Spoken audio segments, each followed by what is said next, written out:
Hello everyone, welcome to Explorer Hub. In today's work example, we'll be looking at the following question where we are given two triangles and we know that they are similar to each other and they have base lengths of 3 centimeter and 13 centimeter respectively, and the smaller triangle has an area of 10.5 centimeters square.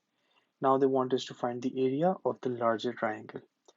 So first of all, we'll suppose that the area of the larger triangle is a is AL. We will use AL to represent the area large triangle. Similarly, we'll use AS to represent the area smaller triangle.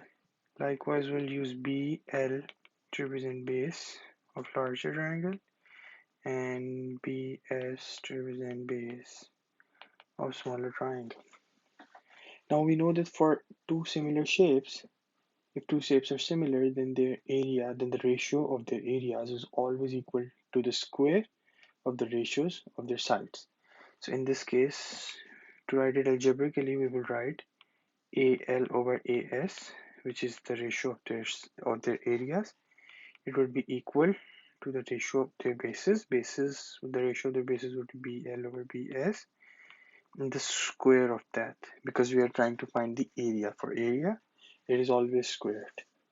So now we will substitute the values we know. We know the value of AS, the area of the smaller triangle, the base of the large and the base of the small triangle. Substituting that, we would get AL over 10.5 equals to 13 over 3 squared.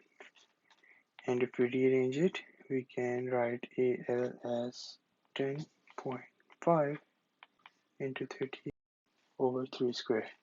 Simplifying it, we would get AL to be 197.167, and we know that the units of the area would be centimeter square, and this would be our final answer, the area of the larger triangle. So that was all. I thank you for joining us. I'll see you all in the